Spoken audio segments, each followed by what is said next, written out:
Hello, it's Lord Slar here, coming at you with a Christmas review, because it's Christmas Eve, it's Christmas Day tomorrow. I hope you're all in the spirit, and I thought, to celebrate, why not look at one of the big Finnish Christmas specials, The One Doctor? Because the TV Christmas specials often have a habit of being shit. And that's a real shame, because the big Finnish Christmas specials, on the other hand, are really bloody good.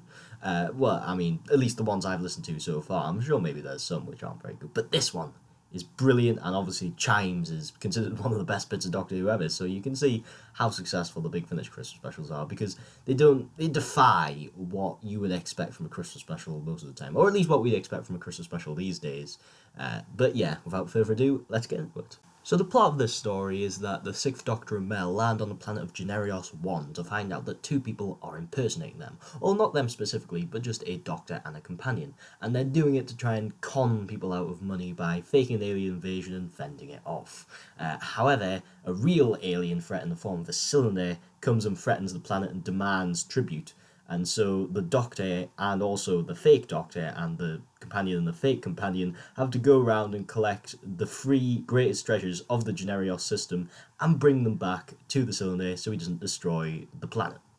So the whole plot structure of The One Doctor is remarkably similar to The Keys of Marinus in the way that it's a quest story. You have to go around and get a few articles from different places, bring them back to resolve the plot, and it's done really well. It was really fun in The Keys of Marinus, and it's bloody hilarious here because this is an intentionally funny script. It's made as almost a comedy, maybe even a parody of Doctor Who, and the jokes are very good, and the setups you get at each location are rather funny. It's very good. There's a mixture of two different types of jokes in this story, I'd say. One is kind of your in-universe Doctor Who joke, which only us fans are going to get, or a kind of more general jokes, which are more relatable to real life. For example, the people turning up with your delivery just as you're away. Like that kind of stuff, which we can all relate to, and it's done very funny here. Out of all of the segments, I have to say the bit with the Jelloid has to be my favourite. Unlike the other ones, which have a bit of ambience before kind of revealing their stuff, this one was just crammed with jokes, and it was bloody hilarious. The jokes in this story are very good in the way that they poke fun at Doctor Who, but in a loving way. They leave it with dignity. It's not a parody that's meant to insult Doctor Who, it's meant to enhance Doctor Who and give us fans a good laugh at this show we love. And that's what's so good about this story. It manages to parody Doctor Who in such a nice way, in a way that only us fans will really, really get and really, really enjoy. And that's what makes this a brilliant Christmas special, is it's a time of celebration and reflection of our favourite show. However, it's not all jokes and comedy. There's some genuinely heartwarming moments in this story, which goes pretty well in a Christmas special after all. After the credits scene, the Doctor and Mel just celebrate Christmas in the TARDIS. It's a quick scene, it's got a few jokes and laughs, but at its heart, it's such a nice scene with those two characters, and probably the Doctor and Mel's best overall. There's also another moment, at the resolution of the story where Sally Ann gets a reward, because at the beginning of the story she was quite materialistic, quite selfish, and while she hadn't changed a whole lot by the end, her travels with the Doctor made her open up a bit, look a bit more outward, and be a little less selfish. And after all, she had helped to save the day, unlike Banto Zane, who was trying to get away the whole time. She genuinely wanted to help, and she genuinely grew an affection for the Doctor, maybe a little too much of an affection, but it was still very good to watch, and I really enjoyed that moment. The characters and acting in the story are brilliant. Colin Baker is on point as the Doctor, and the writing for him is brilliant, as Big Finish usually does.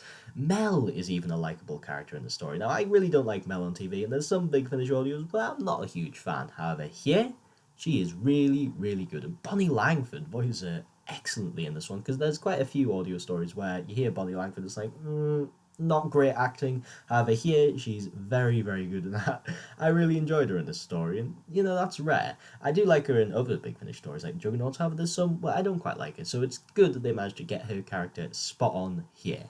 Other good characters were Banto Zane, he was very funny to listen to, and also Sally Ann, who, as I mentioned, she has a bit of a character arc, and she's very enjoyable and quite a nice, heartwarming character by the end, in the way that she manages to change, especially how downtrodden she was before she met the Doctor.